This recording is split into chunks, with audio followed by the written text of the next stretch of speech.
या देवी सर्वभूतेषु माँ स्कंदरूपेण संस्थिता नमस्तस्यै नमस्तस्यै नमस्तस्यै नमो नमः। जय माता रानी। दोस्तों आपके अपने चैनल राधे श्याम में आपका बहुत बहुत स्वागत है। तो दोस्तों नवरात्रि के 5वें दिन माँ स्कंद माता की पूजा की जाती है और माँ स्कंद माता का भोग है केला। तो आप केले का भोग लगाकर उनकी विधि विधान से पूजा कर लीजिए। और दोस्तों आज हम सुनाएंगे आपको 7वां अध्याय दुर्गा सप्तशती का, क्योंकि हमने पिछली वीडियो में 5वां और 6ठा अध्याय सुनाया है, यानी कल की वीडियो में। और आज हम सुनाएंगे 7वां अध्याय और 8वां 9वां। तो चलिए शुरू करते हैं। माँ जगत जननी का ध्यान करते हुए हम पाठ को प्रारंभ करते हैं। ऋषि कहते हैं, तदंतर शुंभ की आज्ञा पाकर वे चंड मुंड आदि दैत्य चतुर्गर्णी सेना के साथ अस्त्र शस्त्रों से सुसज्जित हो चल दिए। फिर गिरिराज हिमालय के सुवर्णमय ऊंचे शिखर पर पहुंचकर उन्होंने सिंह पर बैठी हुई देवी को देखा। देवी मंद मंद मुस्कुरा रही थी। उन्हें देखकर दैत्य लोग तत्परता से पकड़ने का उद्योग करने लगे। किसी ने बाण तान लिया, किसी ने तलवार संभाली और कुछ लोग देवी के पास आकर खड़े हो गए। तब अंबिका ने उन शत्रुओं के प्रति बड़ा क्रोध किया। उस समय क्रोध के कारण उनका मुख काला पड़ गया, ललाट में भौहें टेढ़ी हो गई और वहां से तुरंत विकराल मुखी काली प्रकट हुई, जो तलवार और पास लिए हुए थी। विचित्र खटवांग धारण किए और चीते की चर्म की साड़ी पहने नरमुंडों की माला से विभूषित थी। उनके शरीर का मांस सूख गया था, केवल हड्डियों का ढांचा था, जिससे वे अत्यंत भयंकर जान पड़ती थी। उनका मुख बहुत विशाल था, जीभ लपलपाने के कारण वे और डरावनी प्रतीत होती थी। उनकी आंखें भीतर को धंसी हुई थी और लाल थी। वे अपनी भयंकर गर्जना से संपूर्ण दिशाओं को गुंजा रही थी। बड़े बड़े दैत्यों का वध करती हुई वे कालिका देवी बड़े वेग से दैत्यों की उस सेना पर टूट पड़ी और उन सबको भक्षण करने लगी। वे पार्थ रक्षकों को, अंकुशवारी महामतों को, योद्धाओं को, घंटा सहित कितने ही हथियारों को एक ही हाथ से पकड़कर मुंह में डाल लेती थी। इसी प्रकार घोड़े, रथ और सारथी के साथ रथी सैनिकों को मुंह में डालकर वे उन्हें बड़े भयानक रूप से चबा डालती थी।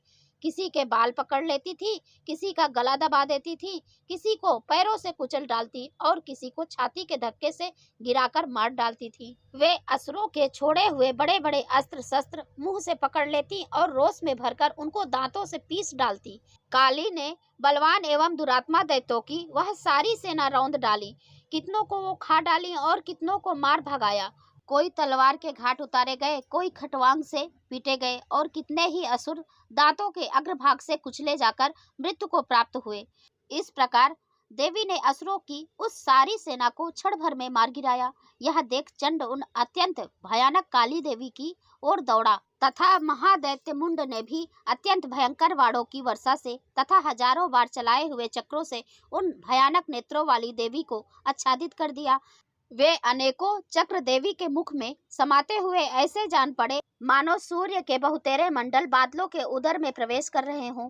तब भयंकर गर्जना करने वाली काली ने अत्यंत रोष में भरकर विकट अट्टहास किया। उस समय उनके विकराल बदन के भीतर कठिनता से देखे जा सकने वाले दांतों की प्रभा से वे अत्यंत प्रज्वल दिखाई देती थी। देवी ने बहुत बड़ी तलवार हाथ में ले हम का उच्चारण करके चंड पर धावा किया और उसके केस पकड़कर उसी तलवार से उसका मस्तक काट डाला। चंड को मारा गया देखकर मुंड भी देवी की ओर दौड़ा। तब देवी ने रोष में भरकर उसे भी तलवार से घायल करके धरती पर सुला दिया। महापराक्रमी चंड और मुंड को मारा गया देख मरने से बची हुई बाकी सेना भय से व्याकुल हो चारों ओर भाग गई। तदंतर काली ने चंड और मुंड का मस्तक हाथ में ले चंडिका के पास जाकर प्रचंड अट्टहास करते हुए कहा, हे देवी, मैंने चंड और मुंड नामक इन दो महापशुओं को तुम्हें भेंट किया है। अब युद्ध यज्ञ में शुंभ और निशुंभ का स्वयं ही वध करना। ऋषि कहते हैं, वहां लाए हुए उस चंड मुंड नामक महादैत्यों को देखकर कल्याणमयी चंडी ने काली से मधुर वाणी से कहा, देवी, तुम चंड और मुंड को लेकर मेरे पास आई हो, इसलिए संसार में चामुंडा के नाम से तुम्हारी ख्याति होगी।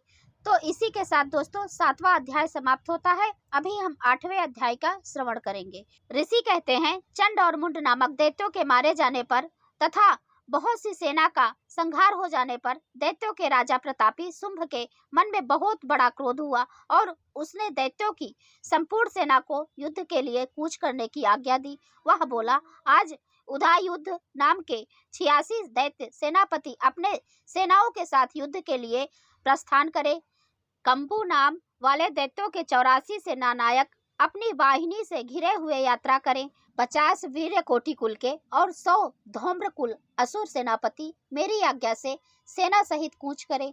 कालक, दौहर्द, मौर्य और काल के असुर भी युद्ध के लिए तैयार हो मेरी आज्ञा से तुरंत प्रस्थान करें। भयानक शासन करने वाला असुर राज शुंभ इस प्रकार आज्ञा दे सहस्त्रों बड़ी बड़ी सेनाओं के साथ युद्ध के लिए उपस्थित हुआ। उसकी अत्यंत भयंकर सेना आती देख चंडिका ने अपने धनुष की टंकार से पृथ्वी और आकाश के बीच का भाग गुंजा दिया। हे राजन, तदंतर देवी के सिंह ने भी बड़े जोर जोर दहाड़ना आरंभ किया। फिर अंबिका ने घंटे के शब्द से उस ध्वनि को और भी बढ़ा दिया। धनुष की टंकार, सिंह की दहाड़ और घंटे की ध्वनि से परिपूर्ण दिशाएं गूंज उठी। उस भयंकर शब्द से काली ने अपने विकराल मुख को और बढ़ा लिया तथा इस प्रकार से विजयनी हुई। उस तुमुल नाद को सुनकर दैत्यों की सेना ने चारों ओर से आकर चंडिका देवी, सिंह तथा काली देवी को क्रोध पूर्वक घेर लिया। राजन, इसी बीच में असुरों के विनाश तथा देवताओं के अभ्युदय के लिए ब्रह्मा, शिव, कार्तिकेय, विष्णु तथा इंद्र आदि देवों की शक्तियां जो अत्यंत पराक्रम और बल से संपन्न थी, उनके शरीर से निकलकर उन्हीं के रूप में चंडिका देवी के पास गईं। जिस देवता का जैसा रूप, जैसी वेशभूषा और जैसा वाहन है, ठीक वैसे ही साधनों से संपन्न हो उसकी शक्ति असुरों से युद्ध करने के लिए आई। सबसे पहले हंस युक्त विमान पर बैठी हुई अक्षसूत्र और कमंडल से सुशोभित ब्रह्मा जी की शक्ति उपस्थित हुई, जिसे ब्रह्माणी कहते हैं। महादेव जी की शक्ति वृषभ पर आरूढ़ हो, हाथों में श्रेष्ठ त्रिशूल धारण किए, महानाग का कंगन पहने, मस्तक में चंद्र रेखा से विभूषित हो वहां आ पहुंची। कार्तिकेय जी की शक्ति स्वरूपा जगदम्बिका उन्हीं का रूप धारण किए श्रेष्ठ मयूर पर आरूढ़ हो, हाथ में शक्ति लिए दैत्यों से युद्ध करने के लिए आई। इसी प्रकार भगवान विष्णु की शक्ति गरुड़ पर विराजमान हो, शंख, चक्र, गदा, सारंग, धनुष तथा खड़ग हाथ में लिए वहां आई। अनुपम यज्ञ वाराह के रूप को धारण करने वाली श्री हरि की जो शक्ति है, वह भी वाराह शरीर धारण करके वहां उपस्थित हुई। नरसिंह शक्ति भी नरसिंह समान रूप धारण करके वहां आई। उनकी गर्दन के बालों के झटके से आकाश के तारे बिखरे पड़ते थे। इसी प्रकार इंद्र की शक्ति वज्र हाथ में लिए गजराज रावत पर बैठकर आई। उनके भी सहस्त्र नेत्र थे। इंद्र का जैसा रूप था वैसा ही उनका भी था। तदंतर उन देव शक्तियों से घिरे हुए महादेव जी ने चंडिका जी से कहा, मेरी प्रसन्नता के लिए तुम शीघ्र ही उन असुरों का संहार करो। तब देवी के शरीर से अत्यंत भयंकर और परम उग्र चंडिका शक्ति प्रकट हुई, जो सैकड़ों गिदड़ियों की भांति शब्द करने वाली थी। उस अपराजिता देवी ने धूमिला जटा वाले महादेव जी से कहा, भगवान, आप शुंभ निशुंभ के पास दूत बनकर जाइए और उन अत्यंत गर्वीले दानव शुंभ एवं निशुंभ दोनों से कहिए, साथ ही उसके अतिरिक्त जो भी दानव युद्ध के लिए वहां उपस्थित हों, उनको भी यह संदेश भेज दीजिए। दैत्यों, यदि तुम जीवित रहना चाहते हो तो पाताल को लौट जाओ। इंद्र को त्रिलोकी का राज्य मिल जाए और देवता यज्ञ भाग का उपभोग करें। और यदि बल के घमंड में आकर तुम युद्ध की अभिलाषा रखते हो तो आओ, मेरी सिवाय योगिनियां तुम्हारे कच्चे मांस से तृप्त हो। चूंकि उस देवी ने भगवान शिव को दूत के कार्य में नियुक्त किया था, इसीलिए वह शिवदूती के नाम से संसार में विख्यात हुई। ये महादैत्य भी भगवान शिव के मुंह से देवी के वचन सुनकर क्रोध में भर गए और जहाँ कात्यायनी विराजमान थी उस ओर बढ़े। तदंतर वे दैत्य अमरस में भरकर पहले ही देवी के ऊपर बाण, शक्ति और दृष्टि आदि अनेकों अस्त्रों की वृष्टि करने लगे। तब देवी ने खेल खेल में धनुष की टंकार की और उससे छोड़े हुए बड़े बड़े बाणों द्वारा दैत्यों के चलाए हुए बाण, शूल, शक्ति और फरसों को काट डाला। फिर काली उसके आगे होकर शत्रुओं को शूल के प्रहार से विदीर्ण करने लगी और खड़ंग से उनका कचूमर निकालती हुई रणभूमि में विचरने लगी। ब्रह्माणी भी जिस जिस ओर दौड़ती उसी ओर अपने कमंडल का जल छिड़क कर शत्रुओं के जोश और पराक्रम को नष्ट कर देती थी। महेश्वरी ने त्रिशूल से तथा वैष्णवी ने चक्र से और अत्यंत क्रोध में भरी हुई कौमारी कार्तिकेय की शक्ति ने शक्ति से दैत्यों का संहार आरंभ किया। इंद्र शक्ति के वज्र प्रहार से विदीर्ण हो सैकड़ों दैत्य दानव रक्त की धारा बहाते हुए पृथ्वी पर सो गए। वाराही शक्ति ने कितनों को अपनी थूथुन की मार से नष्ट किया। दाढ़ों के अग्रभाग से कितनों की छाती भेद डाली तथा कितने ही दैत्य चक्र की चोट से विदीर्ण हो गए। नरसिंही भी दूसरे दूसरे महादैत्यों को अपने नखों से विदीर्ण करके खाती और सिंहनाद से दिशाओं एवं आकाश को गुंजाती हुई युद्ध क्षेत्र में विचरने लगी। कितने ही असुर शिवदूती के प्रचंड अट्टहास से अत्यंत भयभीत हो पृथ्वी पर गिर पड़े और गिरने पर उन्हें शिवदूती ने उस समय अपना ग्रास बना लिया। इस प्रकार क्रोध में भरे हुए मातृगणों को नाना प्रकार के उपायों से बड़े बड़े असुरों का मर्दन करते देख दैत्य सैनिक भाग खड़े हुए। मातृगणों से प्रेरित दैत्यों को युद्ध से भागते देख रक्तबीज नाम का महादैत्य क्रोध में भरकर युद्ध के लिए आया। उसके शरीर से जब रक्त की बूंद पृथ्वी पर गिरती तब उसी के समान शक्तिशाली एक दूसरा महादैत्य पृथ्वी पर पैदा हो जाता। महासुर रक्तबीज हाथ में गदा लेकर इंद्रादि शक्ति के साथ युद्ध करने लगा। तब इंद्र ने अपने वज्र से रक्तबीज को मारा। वज्र से घायल होने पर उसके शरीर से रक्त चूने लगा और उससे उसी के समान रूप तथा पराक्रम वाले योद्धा उत्पन्न होने लगे। उसके शरीर से रक्त की जितनी बूंदें गिरी उतने ही पुरुष उत्पन्न हो गए। ये सब रक्त बीज के समान ही वीरवान, बलवान तथा पराक्रमी थे। ये रक्त से उत्पन्न होने वाले पुरुष भी अत्यंत भयंकर अस्त्र शस्त्रों का प्रहार करते हुए वहां मात्र गणों के साथ अत्यंत घोर युद्ध करने लगे। पुनः वज्र से प्रहार से जब उसका मस्तक घायल हुआ तो रक्त बहने लगा और हजारों पुरुष उत्पन्न हो गए। वैष्णवी ने युद्ध में रक्त बीज पर चक्र का प्रहार किया तथा इंद्री ने उस दैत्य सेनापति को गदा से चोट पहुंचाई। वैष्णवी के चक्र से घायल होने पर उसके शरीर से जो रक्त बहा और उससे जो उसी के बराबर आकार वाले सहस्त्रों महादैत्य प्रकट हुए उनके द्वारा संपूर्ण जगत व्याप्त हो गया। कौमारी ने शक्ति से, वाराही खड़ग से और महेश्वरी त्रिशूल से महादैत्य रक्तबीज को घायल किया।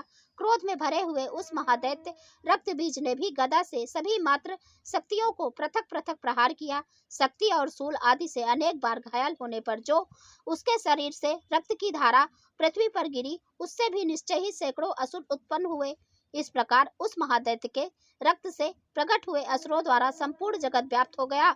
इससे देवताओं को बड़ा भय हुआ। देवताओं को उदास देखकर चंडिका ने काली से शीघ्रता पूर्वक कहा, चामुंडे तुम अपना मुख और भी फैलाओ तथा मेरे शस्त्रोपात से गिरने वाले रक्त बिंदुओं और उनसे उत्पन्न होने वाले महादैत्य की तुम अपने इस उतावले मुख से खा जाओ। इस प्रकार रक्त से उत्पन्न होने वाले महादैत्य का भक्षण करती हुई तुम रण में विचरती रहो। ऐसा करने से उस दैत्य का सारा रक्त छीण हो जाने पर वह स्वयं भी नष्ट हो जाएगा। उन भयंकर दैत्यों को जब तुम खा जाओगी तो दूसरे नए दैत्य उत्पन्न नहीं हो सकेंगे। यूं कहकर चंडिका देवी ने रक्त बीज को मारा और काली ने अपने मुख में उसका रक्त ले लिया। तब उसने वहां चंडिका पर गदा से प्रहार किया, किंतु उस गदापात ने देवी को तनिक भी वेदना नहीं पहुंचाई। रक्तबीज के घायल शरीर से बहुत सा रक्त गिरा, किंतु जो ही वह गिरा त्यों ही चामुंडा ने उसे अपने मुख में ले लिया। रक्त गिरने से काली के मुख में जो महादैत्य उत्पन्न हुए उन्हें भी वह चट कर गई और उन्होंने रक्तबीज का रक्त भी पी लिया। तदंतर देवी ने रक्तबीज को, जिसका भी रक्त चामुंडा ने पी लिया था, वज्र, बाण, खड़ग और तृष्टि आदि से मार डाला। राजन, इस प्रकार शस्त्रों के समुदाय से आहत एवं रक्तहीन हुआ महादैत्य रक्तबीज पृथ्वी पर गिर पड़ा। नरेश्वर, इससे देवताओं को अनुपम हर्ष की प्राप्ति हुई और मातृगण उन असुरों के रक्तपान के मद से उद्धसी होकर नृत्य करने लगी।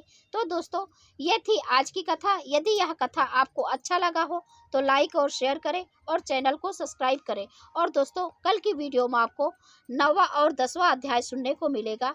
तो चैनल पर नए आए हैं तो चैनल को सब्सक्राइब जरूर करें और बेल आइकन को जरूर प्रेस करें। इससे यह होगा कि जो भी इस चैनल पर नई वीडियो अपलोड होगी उसकी नोटिफिकेशन सही समय पर आपको प्राप्त होगी। तो दोस्तों, यदि वीडियो थोड़ा भी अच्छा लगा तो लाइक तो जरूर ही कीजिए, क्योंकि आपके एक लाइक्स और कमेंट्स मेरे लिए बहुत ही महत्वपूर्ण होते हैं और ये मुझे बहुत हिम्मत और प्रेरणा भी देते हैं। तो इसीलिए एक लाइक तो जरूर ही कीजिएगा। और अब मैं मिलती हूँ अगले वीडियो में। तब तक के लिए नमस्कार और वीडियो देखने के लिए बहुत बहुत धन्यवाद। जय माता रानी।